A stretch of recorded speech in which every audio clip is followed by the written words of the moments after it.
Good evening my dear class 9th के प्यारे प्यारे बच्चों, welcome to your favourite channel of Guru Nanak academy and passion tutorials. मैं आप सभी का एक बार फिर से स्वागत करता हूं क्लास 9th की मैथ्स में चल रही बहुत ही प्यारी यूनिट एनसीईआरटी का चैप्टर नंबर 14 जिसका नाम है स्टैटिस्टिक्स और उसके वीडियो लेक्चर नंबर 3 में। जी हाँ, इससे पहले मैं स्टैटिस्टिक्स को समझाने के लिए 2 वीडियो लेक्चर्स आपको दे चुका हूं और क्योंकि मैंने पहले ही ये बात आपको बता दी थी मेरे बच्चों कि स्टैटिस्टिक्स में what is more important is graphical representation of data and the other method is, आप अच्छी तरह जानते हो कि मैं आपको क्या बता चुका हूं। आप ऑलरेडी ये चीज पहचान चुके हो कि पहले वीडियो लेक्चर 1 में और दूसरे वीडियो लेक्चर नंबर 2 में मैंने आपको ये समझाया था कि कैसे हम एक स्टैटिस्टिक्स के अंदर पढ़े जाने वाले डाटा को रिप्रेजेंट करते हैं। अब सवाल आता है सर कैसे करते हैं? अभी तो बताया, graphical representation of data and tabular representation of data. तो सर आप पढ़ा क्या चुके हो? पहला वीडियो लेक्चर और दूसरा video lecture was completely based on tabular representation of data। आज हम शुरू करने जा रहे हैं हमारा नया टॉपिक जिसे हम कहते हैं कि कैसे किसी भी सूचना को, कैसे किसी भी इंफॉर्मेशन को ग्राफिकली प्लॉट किया जाता है। तो ग्राफिकल प्लॉटेशन में हमारे सिलेबस में किए जाने वाली टोटल 3 चीजें हैं। पहला जिसे हम कहते हैं बार ग्राफ, दूसरा जिसे हम कहते हैं हिस्टोग्राम और तीसरा जिसे हम कहते हैं फ्रीक्वेंसी पॉलीगन। लेकिन थोड़ी सी गुड न्यूज है, 2020 में जो बच्चे 9th क्लास में बैठे हैं उनके सिलेबस में हिस्टोग्राम के टॉपिक को और फ्रीक्वेंसी पॉलीगन के टॉपिक को हटा दिया गया है। लेकिन फिर भी मैं ये वीडियो लेक्चर सिर्फ 2020 में स्टैटिस्टिक्स पढ़ने वाले बच्चों के लिए नहीं बना रहा हूं। भविष्य में भी बच्चे स्टैटिस्टिक्स पढ़ेंगे और भविष्य में उसे जरूर सिलेबस में शामिल किया जाएगा। सो अगर कोई बच्चा 2020 में इस वीडियो लेक्चर को देख रहा है तो उसका फोकस केवल बार ग्राफ पे होना चाहिए। लेकिन मेरी सजेशन है कि एक्स्ट्रा नॉलेज के लिए देखने में कोई चीज की बुराई नहीं है, इसलिए उस बच्चे को सब कुछ देखना है, सब कुछ देखकर फायदा उठाना है। तो जरूर देखिए इस पूरे वीडियो लेक्चर में मैं तीनों चीजें तो कवर नहीं करूंगा, लेकिन हाँ बार ग्राफ और हिस्टोग्राम का टॉपिक जरूर कवर करूंगा। तो ये वीडियो लेक्चर पूरी तरह से बेस्ड है बार ग्राफ पे एंड हिस्टोग्राम पे। तो चलिए विदाउट एनी डिले हम सीधा शुरू करते हैं। हमारे इस वीडियो लेक्चर की जो हेडिंग है उसे हम कहते हैं ग्राफिकल रिप्रेजेंटेशन ऑफ डाटा। बिल्कुल सही आपने सुना मेरे प्यारे प्यारे बच्चों, इसे कहा जाता है ग्राफिकल रिप्रेजेंटेशन ऑफ डाटा। अब सवाल आता है सर ये ग्राफिकल रिप्रेजेंटेशन ऑफ डाटा का मतलब क्या होता है? ग्राफिकल रिप्रेजेंटेशन ऑफ डाटा में हम लोग टोटल 3 चीजें सीखते हैं। सबसे इंपॉर्टेंट एक चीज जिसे कहा जाता है हिस्टोग्राम और दूसरा इंपॉर्टेंट चीज जिसे हम कहते हैं बार ग्राफ और तीसरी इंपॉर्टेंट चीज जिसे कहा जाता है फ्रीक्वेंसी पॉलीगन। इस वीडियो में मैं फ्रीक्वेंसी पॉलीगन का जिक्र नहीं करूंगा, लेकिन हिस्टोग्राम और बार ग्राफ का जिक्र जरूर करूंगा। ये 2 चीजें आपको जरूर सिखाऊंगा। सबसे पहले हम सीखते हैं बार ग्राफ, फिर हम सीखते हैं हिस्टोग्राम एंड फिर आगे के आने वाले वीडियो लेक्चर्स में आपको सिखाऊंगा फ्रीक्वेंसी पॉलीगन। एक बच्चा कहता है बार ग्राफ होता क्या है? सच बताऊं, बार ग्राफ किसी भी प्रकार की सूचना को बताने का सबसे आसान तरीका है, सबसे आसान। बार ग्राफ में अगर कोई चीज काम आती है तो वो 2 चीजें हैं। पहली चीज आपके हाथों में, आपके पास आपके ज्योमेट्री बॉक्स में पड़ी हुई पेंसिल, जी हाँ, और दूसरा स्केल, तीसरा कभी कभी रबड़ और शार्पनर, क्योंकि पेंसिल तो शार्प करोगे ना और गलती हो जाओगी तो मिटाओगे। चलिए jokes apart, coming back to the topic, सीधा सीधा पॉइंट पे आता हूं कि बार ग्राफ को बनाने में अगर कोई चीज सबसे ज्यादा काम आती है तो वो है पेंसिल और स्केल और थोड़ा सा आपका दिमाग। होता क्या है, बार ग्राफ बनाते कैसे? देखो बार ग्राफ में सबसे पहले मैं आपको बता दूं ये क्रिएटिव तरीका है। बार ग्राफ एक इंफॉर्मेशन को बताने का बड़ा क्रिएटिव तरीका है। तो मैं बार ग्राफ का आपको कोई एग्जाम्पल देकर पहले टेक्निक नहीं समझा सकता, सीधा क्वेश्चन कराकर ही आपको टेक्निक समझा सकता हूं, क्योंकि ऐसा जिसकी कोई टेक्निक है ही नहीं। तो मैं अपने साथ किताब लेके बैठा हूं, तो चलिए सीधा एक छोटा सा प्यारा सा एग्जाम्पल उठाते हैं और समझने की कोशिश करते हैं कि कैसे किया जाता है किसी भी गिवन डाटा का graphical representation with the help of a bar graph. तो मेरे सामने एक किताब है, आरडी शर्मा में लेके बैठा हूं। आपकी प्रैक्टिस आपको जो करा रहा हूं वो आरडी शर्मा में से करा रहा हूं, जो कि एक अच्छी किताब है एग्जाम्पल की प्रैक्टिस करने के लिए। चलिए शुरू करता हूं सीधा पहला एग्जाम्पल। कैसे किया जाएगा ये आपको सीधा क्वेश्चन से ही समझ आएगा। क्वेश्चन आया है द फॉलोइंग टेबल। हमारे सामने एक बड़ा प्यारा सा क्वेश्चन है मेरे बच्चों, इस क्वेश्चन को पहले आप ध्यान से देखिए। क्वेश्चन कहता है the following table gives the following table gives the number of students, यानी एक टेबल है जो हमें डाटा दे रही है उन स्टूडेंट्स का, gives the number of students of class 9th, यानी 9th क्लास के बच्चों का एक डाटा है जो कि मौजूद है ड्यूरिंग एकेडमिक ईयर, यानी पूरे स्कूल में कितने बच्चे शामिल थे ड्यूरिंग एकेडमिक ईयर 1996 1997 से लेकर कहां तक का डाटा, 2000 से लेकर 2001 तक का डाटा, यानी एक सेशन में। ऑब्वियसली बात है कि जब आपका एडमिशन 2019 में होता है तो आप 2020 में अपना सेशन खत्म करते हो, तो एक एकेडमिक ईयर में 2 साल शामिल हो जाता है, ये आप अच्छी तरह जानते हो। अगर आज आप 2020 में क्लास 9th में हो तो आपकी क्लास 10th में जो एंट्री होगी वो 2021 में होगी, यानी आपने पढ़ाई 2020 से लेकर 2021 तक 9th क्लास में करी। तो एक स्कूल का डाटा गिवन है। क्या डाटा गिवन है, आइए आपके सामने मैं डाटा शेयर करता हूं और क्वेश्चन के अनुसार इस डाटा को हम अंडरस्टैंड करने की कोशिश करेंगे। डाटा कहता है कि एक स्कूल का जो इंफॉर्मेशन है उसमें यहां बात करते हैं एकेडमिक ईयर की, यानी यहां पे बात करेंगे हम एकेडमिक ईयर की कि एकेडमिक ईयर हमारे पास है, और यहां बात करते हैं नंबर ऑफ स्टूडेंट्स की कि कितने बच्चे हैं। अब क्वेश्चन कहता है कि जो सबसे पहला एकेडमिक ईयर है वो है 1996 से लेके 1997, अगला एकेडमिक ईयर है 1997 से लेके 1998, फिर है 98 से लेके 99, फिर है 1999 से लेके 2000, और उसके बाद अगला आपको मिल जाएगा 2000 से लेके 2001। अब इस साल में बच्चे स्कूल में पूरे 50 थे, इस साल स्कूल में पूरे 75 बच्चे थे, इस साल स्कूल में पूरे 125 बच्चे थे, यहाँ स्कूल में पूरे 150 बच्चे थे, और यहाँ स्कूल में पूरे 200 बच्चे थे। एक बार आपके सामने पूरा का पूरा डाटा आपको दिख रहा है मेरे प्यारे प्यारे 9th क्लास के बच्चों से खोलिए। अब क्वेश्चन में करना क्या है, क्वेश्चन आता क्या है, क्वेश्चन आता है रिप्रेजेंट दिस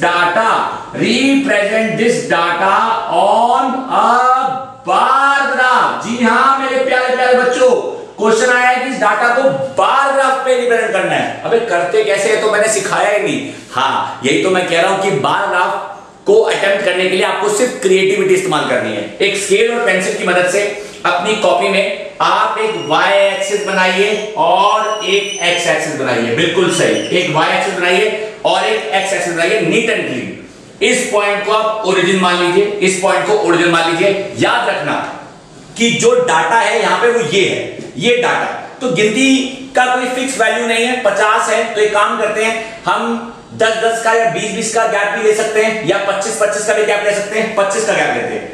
0 से मैं सीधा गया 25 पे, 25 से गया 50 पे, 50 से आया 75 पे, 75 पे आया, 75 में हमारे पास आ गया 75 आ गया, यहां पे आ गया मैं 100 पे, फिर आ गया मैं 125 पे, फिर आ गया मैं आपका 150 पे, फिर आ गया मैं 175 पे, और फिर आ गया मैं 200 पे, और ये आ गया 200 पे, क्योंकि 200 मैक्सिमम है। अब करना क्या है, कुछ नहीं करना है, स्केल की मदद से। आप अच्छी तरह जानते हैं यहाँ पे यूनिट्स होती हैं, ये एक यूनिट, ये दूसरी, ये तीसरी, ये चौथी, ये पांचवी, छठी, सातवीं, ये इसे मार्क कर सकते हो, और नहीं भी करोगे कोई फर्क नहीं पड़ेगा। लेकिन कुछ बातें ध्यान रखना, कुछ बातें क्या मैं बताऊंगा। अब देखो, नंबर ऑफ स्टूडेंट 50 है 1996 से लेके 1997 तक, तो हम एक रेक्टेंगल बनाते हैं, तो हम शुरू करते हैं रेक्टेंगल, यहां से शुरू कर दिया मैंने। ये मेरा पहला रेक्टेंगल जो 50 की इंफॉर्मेशन तक शो कर रहा है, ये 50 का पहला रेक्टेंगल, 50 का, कि ये 50 का पहला रेक्टेंगल, ये रेक्टेंगल। एक बच्चे का रेक्टेंगल ऐसा बनाते हैं क्या?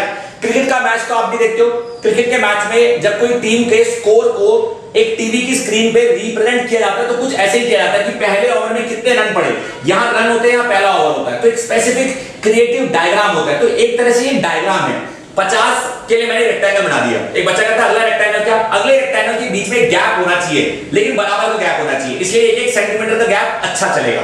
75 1997 से लेके 1998 तक, तो भैया यहां से शुरू करेंगे और 75 तक जाएंगे मेरे प्यारे प्यारे बच्चों। 75 तक आ गए, देन कम 125 तक गए मेरे प्यारे प्यारे बच्चों। 125 तक, ये 125 मेरे प्यारे प्यारे क्लास 10th नहीं 9th के बच्चों, क्योंकि 10th में भी ये चीजें काम आती है, लेकिन फिलहाल मैं 9th के बच्चों की बात कर रहा हूं। तो ये मेरा बन गया 125 तक। उसके बाद बात करते हैं 150 की। 150 के लिए स्केल की मदद से, ये सारा काम स्केल की मदद से होगा मेरे बच्चों, सारा काम स्केल की मदद से होगा। स्केल की मदद से ही आपको ये सारा काम करना है। मैं तो फिर भी अपने नॉर्मल हाथों का इस्तेमाल कर रहा हूं, क्रिएटिविटी आपके सामने बनाने की कोशिश कर रहा हूं। एंड देन कम्स हमारा 200। तो आखिरी हमारा गया 200 तक, और ये मैंने आखिरी इस्तेमाल किया, आखिरी रेक्टेंगल बनाया, और आखिरी रेक्टेंगल 200 के लेवल पे जाके खत्म होता है। एक बार आप देखिए, अभी मैंने इसे बनाया है। अभी एक बच्चे के मन में हो सकता है सवाल उठाओ कि ऐसे कैसे बना दिया, ये क्या कर दिया, वो क्या कर दिया। सारे सवालों के जवाब दूंगा, ऐसा नहीं है कि सवालों के जवाब नहीं दूंगा, लेकिन पहले देखो मैंने किया क्या। मैंने कुछ नहीं किया बच्चों, वाई एक्सिस पे एक प्रॉपर डाटा मैंने प्लॉट कर दिया जो मेरे पास गिवन था। अपनी मर्जी से मैंने गैप लिए। एक बच्चा कहता है सर मैं नहीं लेता ये, तो मैं लेता 5, 10, 15, 20, 25, 30, 35, 40, 45, 50, 55, 60, 65, 70, 75 ऐसे लेता। तो क्या फर्क पड़ता? कोई फर्क नहीं पड़ता, थोड़ा ग्राफ लंबा जाता। आप जैसे चाहो वैसे ले सकते हो। ये लेने के बाद जो एक्स एक्सिस होता है, एक्स एक्सिस पे भी आप स्केल की मदद से 1 सेंटीमीटर के गैप बना लीजिए। तो 1 सेंटीमीटर की विड्थ का एक रेक्टेंगल बनना चाहिए। तो पहला point the width of each rectangle, the width of each rectangle should be uniform. The width of each rectangle should be uniform in the entire bar graph। यानी पूरे बार ग्राफ में the width of each rectangle should be uniform in the entire bar graph। मेरे प्यारे प्यारे class 9 के बच्चों, अच्छे से देखो, कोई बहुत मुश्किल चीज मैंने आपको नहीं बता दी है, लेकिन एक बहुत सिंपल कॉन्सेप्ट को बहुत सिंपल तरीके से रिप्रेजेंट करना सिखाया है। यानी आपको ये नजर आ रहा है। तो एक चीज आपको रखूं, that each rectangle should be equally separated। Each rectangle should be equally separated। Each rectangle should be equally separated। Each rectangle should be equally separated and data should be plotted मतलब प्लॉट करना। data should be plotted on y axis। Data हमेशा y axis पे plot होता है। एक बच्चा कहता है सर ठीक है ये 50 है, लेकिन ये 50 90, 96, 97 का ये कैसे पता चलेगा? Very nice question. तो इसके नीचे हम ये चीज लिखेंगे मतलब लिखना जरूरी है। हाँ लिखना जरूरी है। 1996 से लेके 1997, 1997 से लेके 98, 1998 से लेके 99 एंड 99 से लेके 2000 एंड 2000 से लेके 2001। इस तरह से अगर आप लिख देते हो तो आपका बार ग्राफ और भी ब्यूटीफुल और भी अच्छा लगेगा और अच्छे से रिप्रेजेंट हो जाता है एक data with the help of a bar graph. ये सिर्फ महज एक छोटा सा एक एग्जाम्पल मैंने आपको दिया है। आप अगर अपनी एनसीईआरटी ओपन करेंगे ना तो इसी से रिलेटेड आपको बहुत सारे क्वेश्चन और आसानी से मेरे प्यारे प्यारे बच्चों नजर आ जाएंगे। एक बच्चा कहता है लेकिन सर फिर भी आप ही एग्जाम्पल दे दो। चलिए आपको दूसरे एग्जाम्पल की ओर लेके चलता हूं और बार ग्राफ के टॉपिक को थोड़ा और आसान बनाता हूं। टॉपिक हमारा चल रहा है ग्राफिकल रिप्रेजेंटेशन ऑफ डाटा। ये ग्राफ पे तो हमने केयरफुली नीट एंड क्लीन तरीके से बहुत आसानी से इसको प्लॉट किया है और ऑलरेडी मैं आपको टैबुलर रिप्रेजेंटेशन ऑफ डाटा सिखा चुका हूं। तो टैबुलर रिप्रेजेंटेशन ऑफ डाटा सीख चुके हैं। अगला एग्जांपल उठाते हैं और अगले एग्जांपल में एक और एग्जांपल से आपको चीजें समझाने की कोशिश करता हूं और अगले एग्जांपल में मैंने आपको सेम चीज इसी नए तरीके से आपको बताने की कोशिश करूंगा। आइए अगला एग्जांपल थोड़ा सा कॉम्प्लेक्स उठाने की कोशिश करता हूं ताकि कुछ और मजा आ सके। आइए बहुत प्यारा क्वेश्चन है। यहां पे क्वेश्चन है the following table. Question number 2 कहता है द फॉलोइंग टेबल है। हमारे पास एक टेबल है जो हमें डाटा शो कर रही है। किस चीज का? The following table shows the data. The following table shows the data of daily production मतलब रोज प्रोडक्शन हो रही है। अरे किस चीज की? of daily production of TV sets. TV के सेट बनते हैं आप अच्छे से जानते हो। Of TV sets in an industry. एक हमारे पास इंडस्ट्री है, उस इंडस्ट्री में टीवी सेट्स की प्रोडक्शन हो रही है for 7 days a week। For 7 days a week यानी पूरे हफ्ते में 7 दिनों के लिए। For 7 days of a week। इसको दोबारा लिख देते हैं एक बार। For 7 days of a week। For 7 days of a week, यानी पूरे हफ्ते के 7 दिनों के लिए प्रतिदिन कितने टीवी के सेट बनते हैं उसका एक डाटा हमारे पास गिवन है। प्रतिदिन कितने टीवी के सेट बनते हैं उसका एक डाटा हमारे पास गिवन है। यहां पे बात हो रही है डे की और यहां पे बात हो रही है नंबर ऑफ टीवी सेट्स की। मेरे प्यारे प्यारे बच्चों जरा ध्यान दीजिएगा, कोई मुश्किल चीज नहीं सिखा रहा हूं आपको, बहुत आसान चीज सिखा रहा हूं, नंबर ऑफ टीवी सेट्स। चलिए, मंडे क्वेश्चन कह रहा है कि 300 टीवी सेट बना देते हैं। अरे वाह क्या बात है। ट्यूसडे ज्यादा काम करते हैं क्वेश्चन के अनुसार, यहां पे 400 टीवी सेट बन जाते हैं। वेडनेसडे को पता नहीं क्या हो जाता है, शायद मार्केट जाते होंगे वेडनेसडे मार्केट सब्जी वब्जी खरीदने के लिए। और थर्सडे को ये बनाते हैं 250 टीवी सेट और फ्राइडे को ये बनाते हैं 100 टीवी सेट। अच्छी कंपनी है, काफी अच्छी कंपनी है। सैटरडे को वापस से में जोश आ जाता है और जोश आ जाता है तो 350 टीवी सेट बनाते हैं। और संडे को भी काम कर रहे हैं यार, ये तो बड़ी अच्छी कंपनी है, 200 टीवी सेट बनाते हैं। क्वेश्चन ने कहा है represent the above data on a pictograph या बाय अ पिक्टोग्राफ। एक बच्चा कहता है पिक्टोग्राफ, भाई ये क्या लिख दिया सर आपने, ये पिक्टोग्राफ क्या होता है? किताब तुम करो आराम। पिक्टोग्राफ क्या होता है? मैं तो बार ग्राफ पढ़ा रहा हूं। जी हां, घबराने वाली कोई बात नहीं है।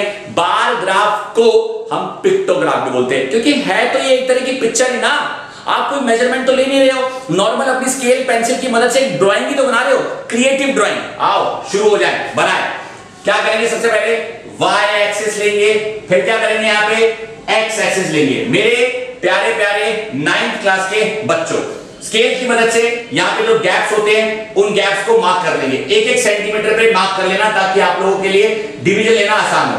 अब क्योंकि नंबर ऑफ सेट्स यहाँ पे दे रखे हैं इस तरह से, तो डाटा बहुत आसानी से ले लेते हैं। यहाँ पे ले लेते हैं हमारे पास 100, फिर ले लेते हैं हमारे पास, या 50 से करें, चलो 50 से कर लेते हैं ताकि थोड़ा अच्छा लगे।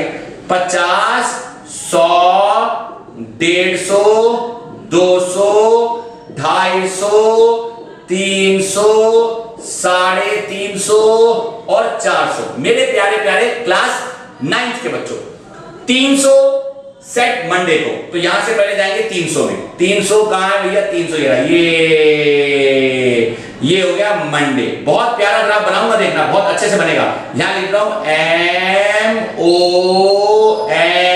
MONDAY, मंडे का ग्राफ, मंडे का 300। आओ ट्यूसडे की बात करें, क्योंकि ड्राइंग तो एक तरह की, तो अच्छे से बनाने की कोशिश करूंगा। ट्यूसडे में वापस मैंने क्या करा, ये गए इसके बराबर तक, रेक्टेंगल अपना कंप्लीट किया और ट्यूसडे TUESDAY।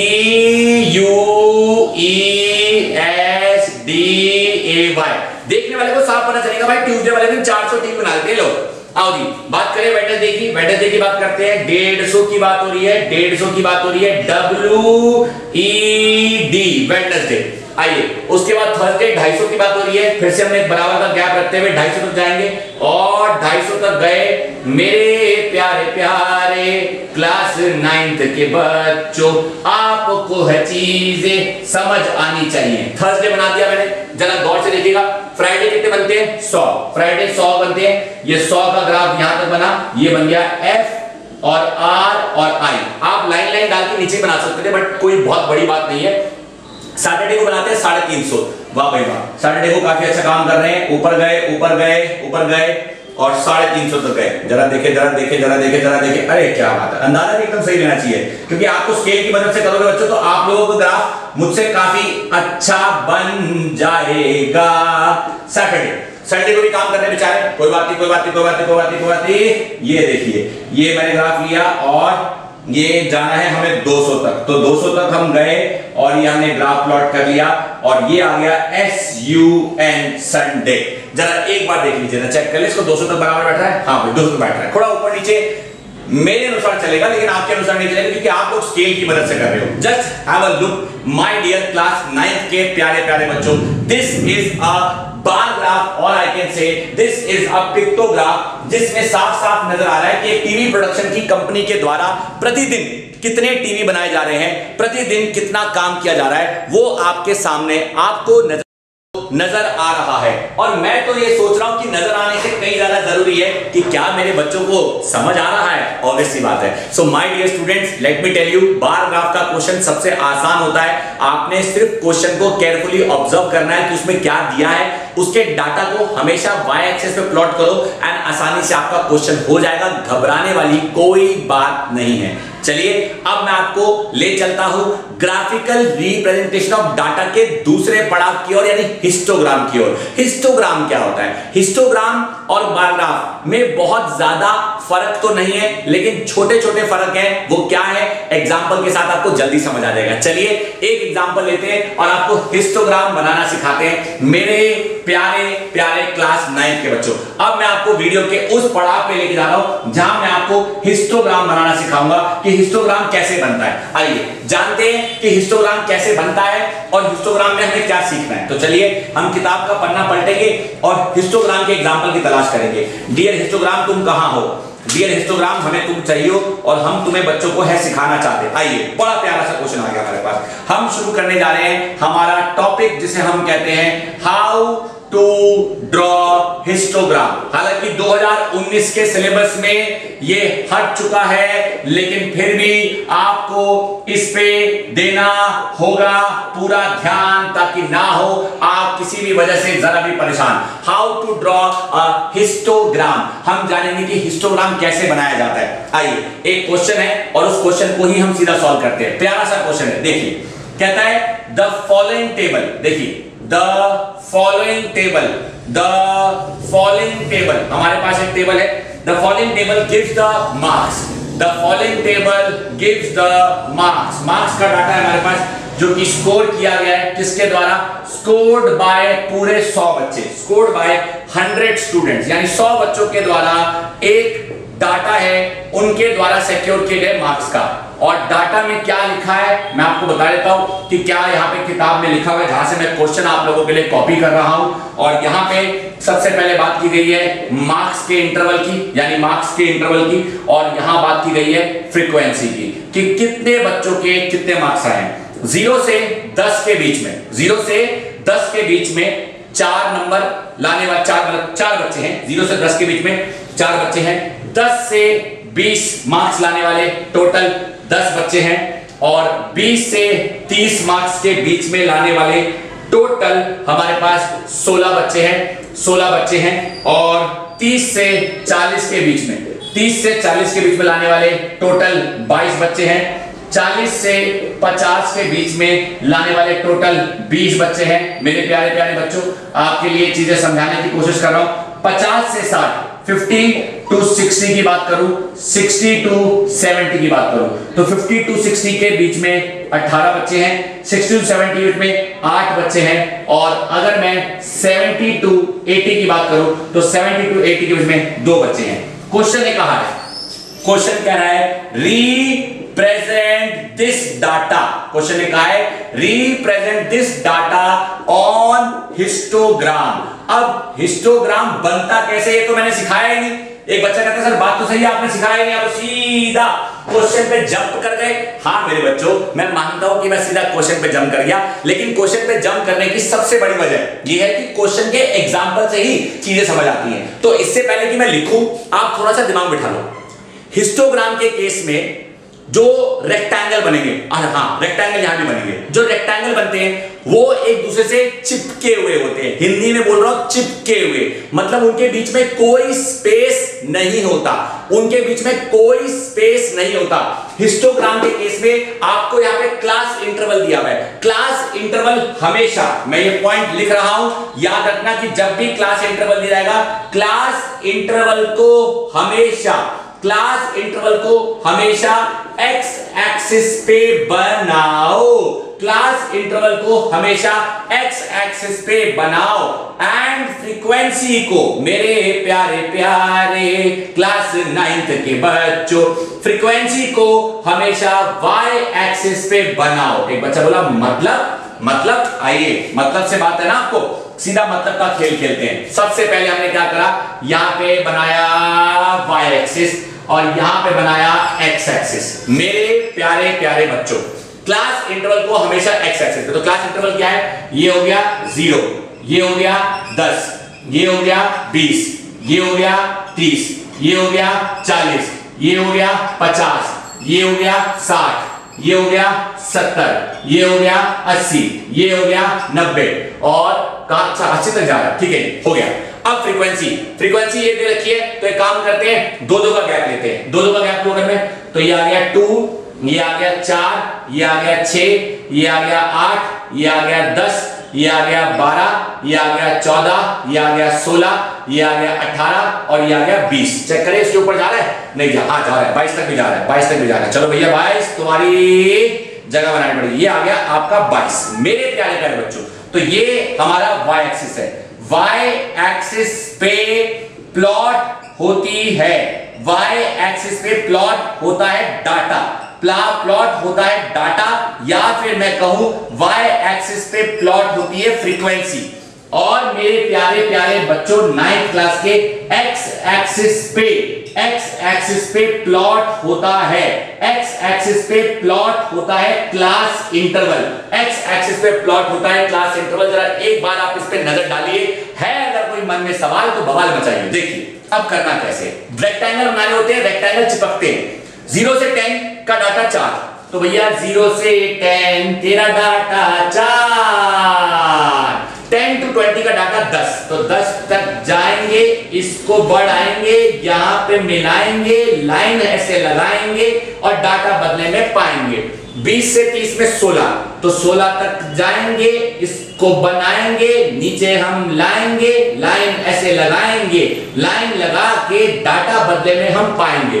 30 से 40 में 22 तक जाएंगे, 22 सबसे ऊपर हम गए, जाके वापस हम आए, लाइन को बनाया, इसको कंप्लीट करा। 40 से 50 में 20 तक जाएंगे, 40 से 50 में 20 तक जाएंगे, 20 तक जाके नीचे इसे बना के पूरा ऐसे करेंगे। 50 से 60 में बात हो रही है 18 की। जी हाँ, हिस्टोग्राम याद रखना कि इसी तरह से बनता है, चिपका हुआ डाटा होता है। 60 से 70 में 8 की बात हो रही है, 60 से 70 में 8 की बात हो रही है। स्केल की मदद से किया जाता है ये सारा काम। आप जब इसे करेंगे अच्छे से अपना काम, तो नहीं होगी आपको कोई टेंशन, है मेरी गारंटी, और बन जाएगा बच्चों आपका नाम। 70 से 80 में हम 2 की बात कर रहे हैं, तो 70 से 80 में सिर्फ 2 की बात हो रही है। एक बार मेरे प्यारे प्यारे क्लास 9th के बच्चों इसे अच्छे से घूरो, आपको नजर आना चाहिए कि मैंने एग्जैक्टली किया क्या है। ये मैंने आपके सामने हिस्टोग्राम बनाया है। हिस्टोग्राम आपको समझाने की कोशिश करिए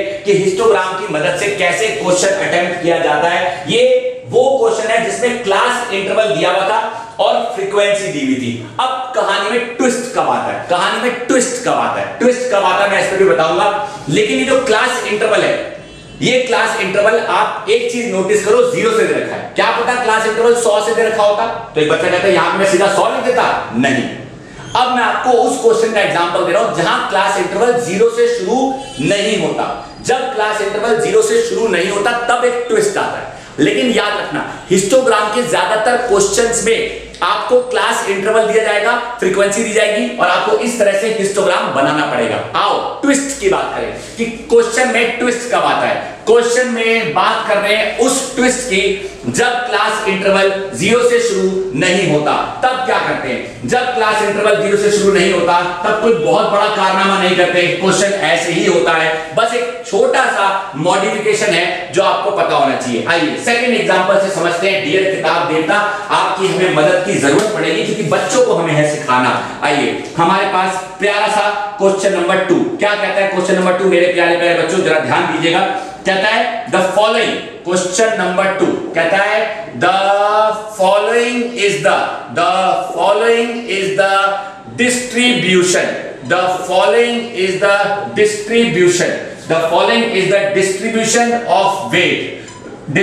ऑफ वेट ऑफ 50%, यानी 50 लोगों के वजन का एक डिस्ट्रीब्यूशन दे रखा है।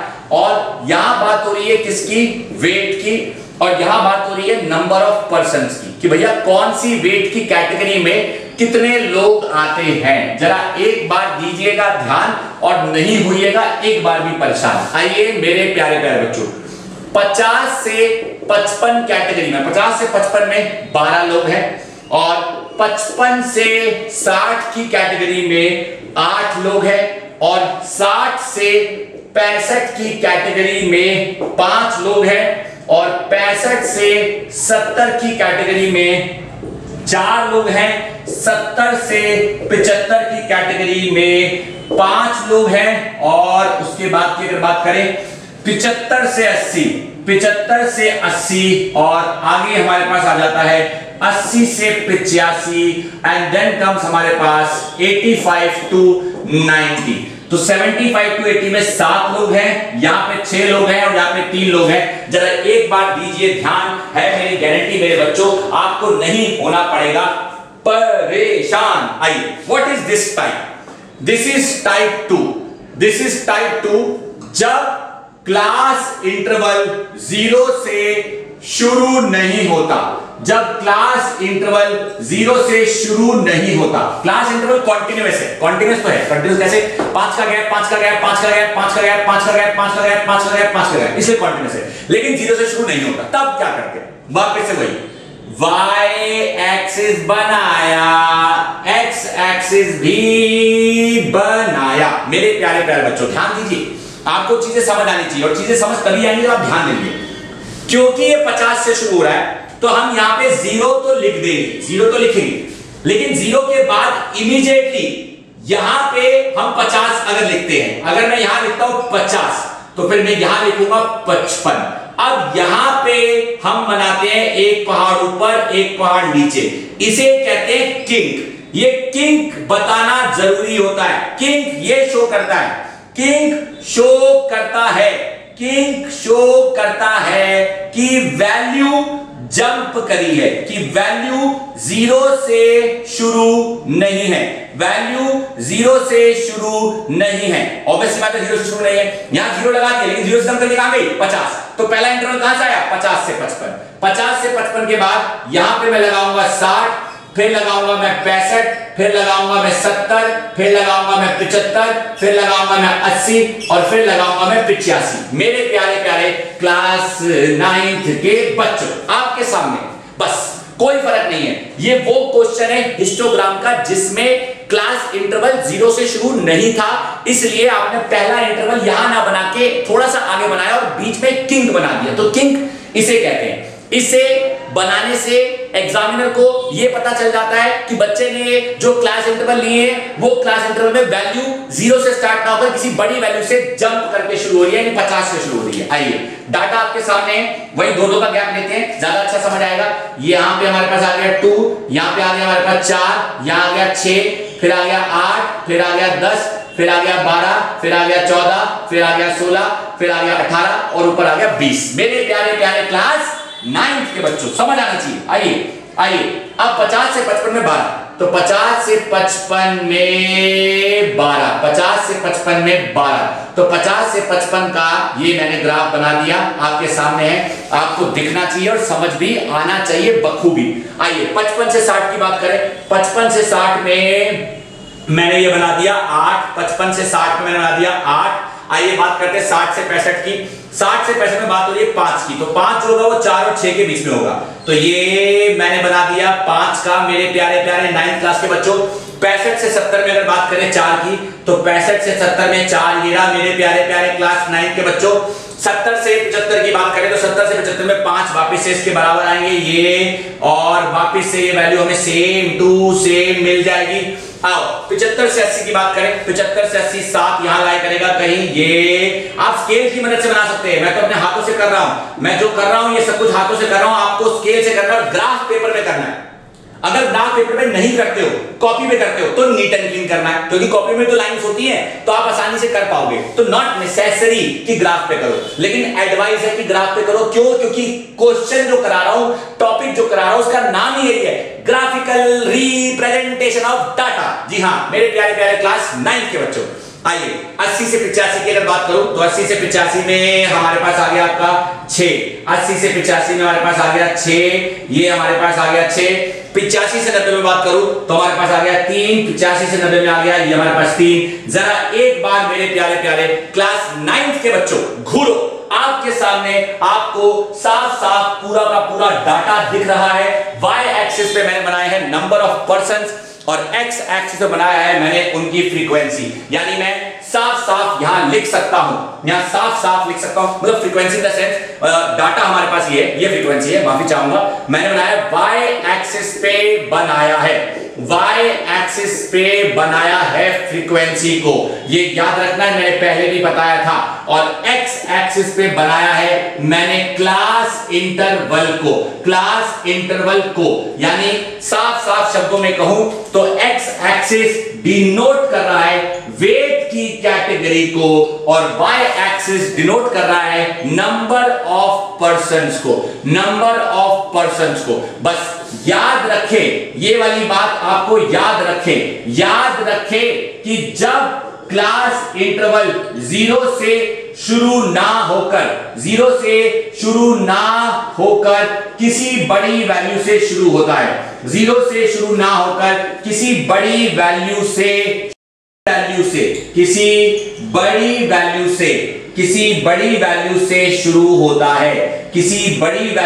शुरू होता है, तब हम हमेशा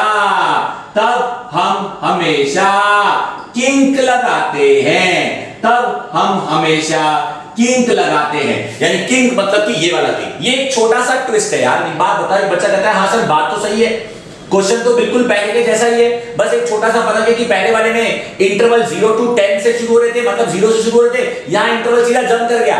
आओ बात करते हैं ट्विस्ट नंबर 3 की।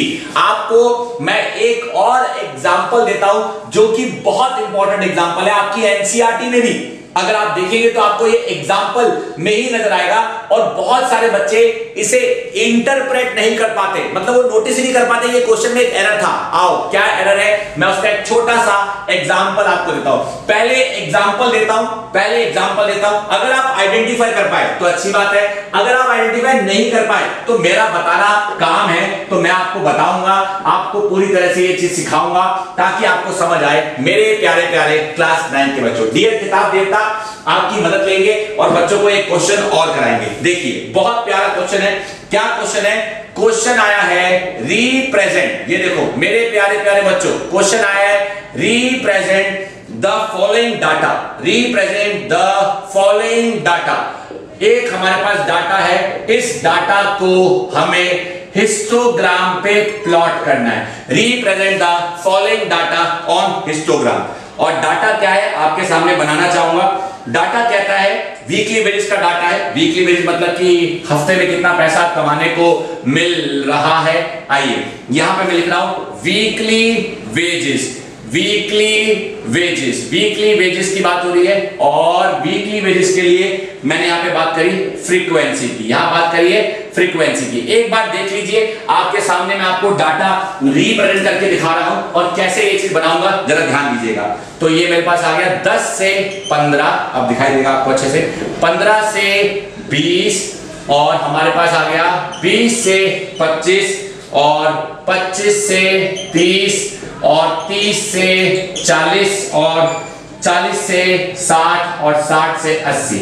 देखिए 40 से 60 और 60 से 80, क्या आपको फर्क नजर आ रहा है? यहां पे जरा पहले एक बार अच्छे से घूरो, मैं आपको मौका दे रहा हूं बच्चों, मैं हट रहा हूं, आपको मौका दे रहा हूं, जरा एक बार देखो, हर बच्चा केयरफुली ऑब्जर्व कर ले। आई होप, मुझे यकीन है कि आप लोग वीडियो देखते देखते तो मुझे नहीं बता सकते हैं, लेकिन इसका असेसमेंट आपको खुद ही करना है। अगर आप लोग पहचानने में कामयाब हो गए कि इस क्वेश्चन में क्या गड़बड़ है, तो समझो कि आप अटेंशन दे रहे हो, और अगर आप कामयाब नहीं हुए तो इसका मतलब कहीं ना कहीं कुछ तो गड़बड़ है। अब करना क्या है? सवाल आता है सर आपको ये बताना होगा हमें कि करना क्या है। अब मैं आपको बताता हूं कि आपको एग्जैक्टली करना क्या है। तो आप अगर नोटिस करें मेरे प्यारे प्यारे बच्चों, आपको अगर बताऊं, अगर आप नोटिस करें, यहां पे 5 का गैप है, यहां पे 5 का गैप है, यहां 5 का गैप है, यहां 5 का गैप है, लेकिन यहां 10 का गैप है। मतलब ये वो क्वेश्चन है, ये टाइप 3 क्वेश्चन है, जब क्लास इंटरवल कॉन्टिन्यूअस तो होता है, क्लास इंटरवल कॉन्टिन्यूअस तो होता है, कॉन्टिन्यूअस तो है कि 15 पे खत्म 15 पे शुरू, 20 पे खत्म 20 पे शुरू, कॉन्टिन्यूअस तो होता है, बट क्लास साइज सेम नहीं होता, क्लास साइज सेम नहीं होता। तो ऐसे क्वेश्चन में हमेशा याद रखना, ऐसे क्वेश्चन में हमें फाइंड करनी होती है, हमें फाइंड करनी होती है न्यू फ्रीक्वेंसी जिसे हम कहते हैं एडजस्टेड फ्रीक्वेंसी। जी हां मेरे प्यारे प्यारे बच्चों, एडजस्टेड फ्रीक्वेंसी। एक बच्चा कहता है एडजस्टेड फ्रीक्वेंसी मतलब क्या ये वाली फ्रीक्वेंसी काम नहीं आएगी? नहीं आएगी। आओ कैसे करना है क्वेश्चन मैं समझा रहा हूं। अभी मैं हिस्टोग्राम पे नहीं आया हूं, हिस्टोग्राम बनाने से पहले ये करना है। ये देखिए यहां मैं लिख रहा हूं क्लास साइज। पहला क्लास साइज क्या है? 10 से 15। अगला क्या है हमारे पास? 15 से 20। फिर क्या है? 20 से 25। फिर क्या है? 25 से 30। फिर क्या है हमारे पास? 30 से 40। फिर क्या है हमारे पास? 40 से 60। फिर क्या है हमारे पास? 60 से 80। गिवन फ्रीक्वेंसी क्या है? जो गिवन फ्रीक्वेंसी है, मैं यहां पे गिवन फ्रीक्वेंसी भी लिख देता हूं। गिवन फ्रीक्वेंसी में रखी है 7, 9, 8, 5 और 12 और 8। अब इस फ्रीक्वेंसी से हिस्टोग्राम नहीं बनता। एक बच्चा कहता है क्यों नहीं बनता, कैसे नहीं बनता? क्योंकि मैं बता रहा हूं बच्चों, मैंने आपको जो क्वेश्चन आपके सामने बोर्ड पे लिखवाया है, ये क्वेश्चन उस कैटेगरी का है जिस कैटेगरी में क्लास इंटरवल तो कंटीन्यूअस है परंतु उनके बीच का गैप कंटीन्यूअस नहीं है, गैप में फर्क आ रहा है। तो ऐसे क्वेश्चन को करने के लिए हमें फाइंड करनी पड़ती है एडजस्टेड फ्रीक्वेंसी। अब एडजस्टेड फ्रीक्वेंसी कैसे फाइंड करते हैं मेरे प्यारे प्यारे क्लास 9 के बच्चों? एडजस्टेड फ्रीक्वेंसी का मैं यहां फॉर्मूला लिखूंगा। एडजस्टेड फ्रीक्वेंसी का फॉर्मूला क्या होता है मैं आपकी जानकारी के लिए बता दूं। एडजस्टेड फ्रीक्वेंसी कह लीजिए या न्यू फ्रीक्वेंसी कह लीजिए, इसका फॉर्मूला होता है minimum class size upon given class size multiplied by frequency. Frequency भी कौन सी? Given frequency. एक बार इस फॉर्मूले को जरा अच्छे से देखो, आपके सामने ये फॉर्मूला आपको नजर आ रहा है मेरे प्यारे प्यारे क्लास 9 के बच्चों। Minimum class size upon given class size multiplied by the frequency of the class. अब मिनिमम क्लास साइज का मतलब क्या हुआ? सबसे छोटा। देखो यहां पे गैप कितना है? 5। यहां पे गैप कितना है? 5। यहां गैप कितना है? 5। यहां गैप कितना है? 5। यहां गैप कितना है? 10। यहां गैप कितना है? 40 से 60 में 20 का। यहां गैप कितना है? 20 का। सबसे छोटा गैप कितना? 5। तो मिनिमम क्लास साइज कितना? 5 minimum class size. What is given class size? Given class size क्या है? गिवन क्लास साइज भी 5 ही है, तो 5/5। What is the given frequency? Given frequency 7। तो सॉल्व करके आंसर भी क्या आया? 7। नई फ्रीक्वेंसी भी क्या हुई? 7। आओ जी सेकंड के लिए करते हैं given class size minimum class size. तो मिनिमम क्लास साइज और given class size multiplied by given frequency, cancel, ये भी आ गया 9। अब बात करते हैं 20 से 25 की। 20 से 25 में भी सेम खेल, 5/5 multiplied by 8 is equal to 8। अब बात करते हैं अगले की। 25 से 30 में भी सेम चीज है, पहले 4 में भी सेम चीज आ गई। मिनिमम क्लास साइज अपॉन 5 और मल्टीप्लाइड बाय हमारे पास आया 5, कैंसिल, इधर भी आ गया 5। अब गड़बड़ है यहां पे मिनिमम क्लास साइज तो 5 है, गिवन क्लास साइज 10 है और गिवन फ्रीक्वेंसी 12 है। 5 1 जा, 5 2 जा, 2 1 जा, तो ये देखिए 12 की जगह 6 बन गया। दिखाई दिया आपको? ये फर्क है। देखो अभी तक तो सब कुछ सही जा रहा था एज पर फॉर्मूला, लेकिन यहां 12 की फ्रीक्वेंसी क्या बन गई? 6। अगले 12 की बात करते हैं। मिनिमम क्लास साइज कितना है? यहां पे 40 से 60 में सॉल्व कर रहा हूं क्योंकि जगह आपको शायद दिखाई नहीं दे, इसके लिए सॉल्व कर रहा हूं 40 से 60 के लिए। तो मिनिमम क्लास साइज है 5, गिवन क्लास साइज कितना है? 20 और मल्टीप्लाइड बाय हमारे पास क्या लिखा है? 12। तो 5 1 जा, 5 4 जा और ये आ गया 3। तो ये इस वाले के लिए, अगले वाले के लिए मेरे पास आया 3। उसके बाद 60 से 80 में मिनिमम क्लास साइज कितना है? 5। गिवन क्लास साइज कितना है? 20 और गिवन फ्रीक्वेंसी कितनी है? 8। 5 1 जा, 5 4 जा, 4 2 जा, तो अगले वाले क्या है? 2। जरा एक बार मेरे प्यारे प्यारे क्लास 9 के बच्चों 7 9 8 5 6 3 2 7 9 8 5 6 3 2 are the new set of frequencies जो आपको अच्छे से नजर आ रही हैं। And this is something very very important, this is something very very interesting and you must pay attention to this जो मैंने आपको है समझाया। आई होप मेरे बच्चों को है ये समझ में आया। जी हाँ मेरे प्यारे प्यारे क्लास 9 के बच्चों, अब क्या एक बच्चा कहता बस हो गया क्वेश्चन? अरे कहां हुआ अभी तो फ्रीक्वेंसी एडजस्ट हुई है, फ्रीक्वेंसी मतलब नई फ्रीक्वेंसी मिल गई है, अभी तो हिस्टोग्राम बनना बाकी है, अभी हिस्टोग्राम बनना बाकी है। तो क्योंकि मेरे पास हिस्टोग्राम के लिए जगह बची नहीं तो क्या करूं? एक काम कर सकता हूं, इस वाली फ्रीक्वेंसी को हटा के न्यू फ्रीक्वेंसी लिख देता हूं। 7 7 9 9 8 8 5 5 12 तू 12 नहीं रहा, तू 6 बन गया। 12 तू 12 नहीं रहा, तू 3 बन गया। 8 तू 8 नहीं रहा, तू 2 बन गया। मेरे प्यारे प्यारे क्लास 9 के बच्चों, अब नई फ्रीक्वेंसी के साथ क्वेश्चन अटेम्प्ट किया जाएगा और नई फ्रीक्वेंसी के साथ हिस्टोग्राम कैसे बनेगा वो मैं आपको समझाने हूं जा रहा, वो मैं आपको सिखाने जा रहा। दीजिएगा अपना पूरा अटेंशन ताकि ना हो आपको कोई भी टेंशन। मेरे प्यारे प्यारे 9th क्लास के बच्चों, दीजिएगा अपना पूरा ध्यान। देखिए देखिए देखिए, सबसे पहले y एक्सिस, फिर बनाया मैंने x एक्सिस। 10 से शुरू हो रहा है, 10 से शुरू हो रहा है, तो एक काम करते हैं, यहां 0 बना देते हैं, यहां 10 बना देते हैं। 10 से शुरू हो रहा है तो ये 10 से 15 हो गया, 15 से 20 हो गया, और 20 से 25 हो गया, 25 से 30 हो गया, 30 से 35 हो गया, 35 से 40 हो गया, 40 से 45 हो गया, 45 से 50 हो गया, 50 से 55 हो गया, 55 से 60 हो गया।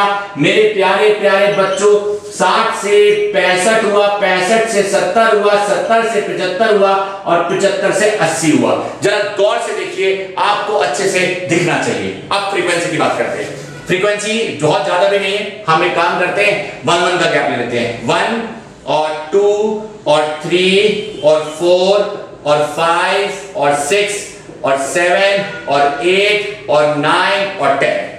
10 से 15 में 7, तो 10 से 15 में 7। मेरे प्यारे प्यारे क्लास 9 के बच्चों, देखो जरा आपके सामने 15 से 20 में 9, 15 से 20 में 9। चलो भाई 9 तक जाओ, 9 तक जाओ, 9 तक जाओ। 15 से 20 में 9। मेरे प्यारे प्यारे क्लास 9 के बच्चों, 20 से 25 में 8, 20 से 25 में 8 आपको दिख रहा है। 20 से 25 में 8, 20 से 25 में, 20 से 25 में 8, 20 से 25 में 8, 20 से 25 में। बात करते हैं 25 से 30 की। बहुत इंपॉर्टेंट चीज चल रही है। 25 से 30 में है 5, तो 25 से 30 में है 5, बराबर में आ गए 25 से 30 में 5, 25 से 30 में 5, 25 से 30 में 5। अगला है 30 से 40, यानी 30 से 40 तक जाएंगे, और 30 से 40 में 6 हो चुका है। अब 6 हो चुका है, यहां पे विड्थ वैरी कर जाएगी, तभी तो फ्रीक्वेंसी एडजस्ट करनी पड़ी, तभी तो फ्रीक्वेंसी एडजस्ट करनी पड़ी। मेरे प्यारे प्यारे क्लास 9 के बच्चों, इस तरह से होता है क्वेश्चन जहां फ्रीक्वेंसी एडजस्ट करने की नौबत आती है। अब आप अपनी एनसीईआरटी में खोल के देखोगे, एक्सरसाइज 14.3 में आपको ऐसे क्वेश्चन जरूर मिलेंगे। आइए अगला है 40 से 60 3, 40 से 60 3, तो 3 के लिए ये बराबरी है, और 40 से 60 मेरे प्यारे प्यारे क्लास 9 के बच्चों, ये आपका कंटीन्यूअस रहेगा, लेकिन आपका ग्राफ इस तरह से बनेगा। 60 से 80 में 2, 60 से 80 में 2।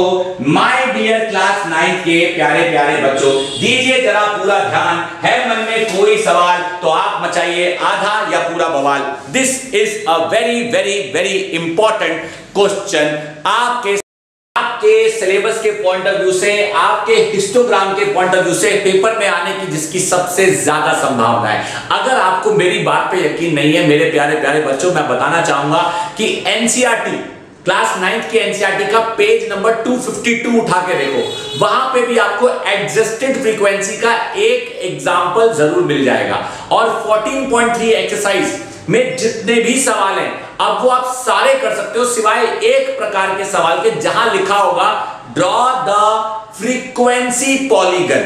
फ्रीक्वेंसी पॉलीगन एज सच कोई बहुत डिफिकल्ट चीज नहीं है। जो हिस्टोग्राम आप बनाते हो उसमें मैं आपको बता देता हूं कि कैसे बनता है फ्रीक्वेंसी पॉलीगन, लेकिन बहुत सिंपल चीज है, आपको अभी के अभी समझ आ जाएगी।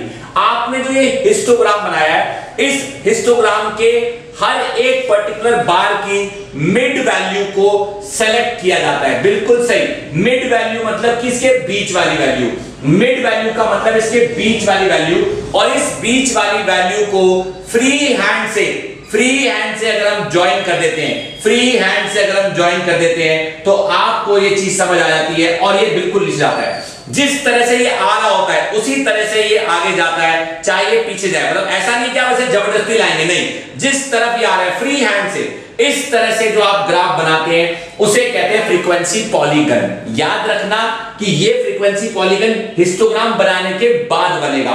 अगर आपको कहीं पे ये नजर आ जाए कि बिना इसके बन रखा है तो कोई बात नहीं, नजर आ सकता है, लेकिन आपको जरूर बनाना है। और ये एक्स एक्सिस की कहीं नेगेटिव वैल्यू को टच करता है, इसे आप यहां टच करके दिखा दीजिए, इसे आप यहां टच करके दिखा दीजिए। बस इस तरह का जो ग्राफिकल प्लॉटेशन होता है उसे कहा जाता है फ्रीक्वेंसी पॉलीगन। ये मैंने शुरुआत में कहा था कि इस वीडियो लेक्चर में मैं हिस्टोग्राम बताऊंगा, बार ग्राफ बताऊंगा, लेकिन फ्रीक्वेंसी पॉलीगन नहीं बताऊंगा। लेकिन नौबत अब ऐसी आ गई कि मुझे बताना पड़ा और मैंने फ्रीक्वेंसी पॉलीगन बता के ही ये टॉपिक खत्म कर दिया।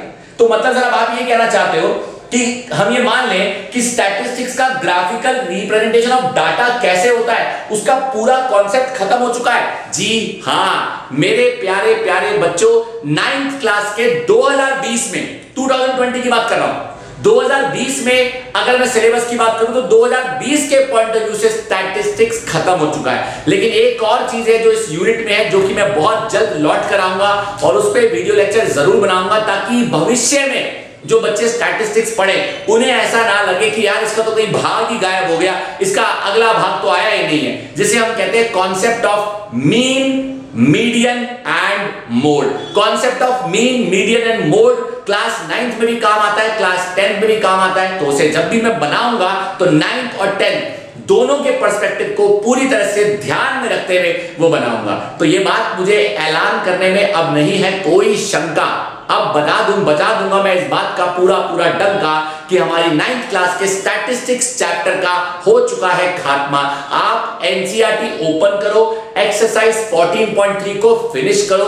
माय डियर क्लास 9th के प्यारे प्यारे बच्चों, 2020 वाले बच्चों के लिए बात कर रहा हूं। अगर आप भाई मान लो मीन मीडियन मोड आता तो मैं ऐसा नहीं कहता कि स्टैटिस्टिक्स खत्म हो गया है। आई होप ये बातें आपको समझ आ रही हैं। So once again I would like to wrap up this video lecture and will again ask you to not waste your time and practice as many as questions as possible, and most importantly सबसे important सोचो, do not forget to share this video with your maximum friends। अपने सभी साथियों के साथ इस video को share करना ना भूलें। और अगर अभी तक आप में से किसी ने चैनल ही सब्सक्राइब नहीं किया है तो भैया वो गलती तो बिल्कुल ना करें, चैनल जरूर सब्सक्राइब करें, वीडियो को लाइक करें, कमेंट करें, शेयर करें, और उससे भी ज्यादा इंपॉर्टेंट मेहनत करना ना भूलें। Thank you once again my dear class 9th के प्यारे प्यारे बच्चों।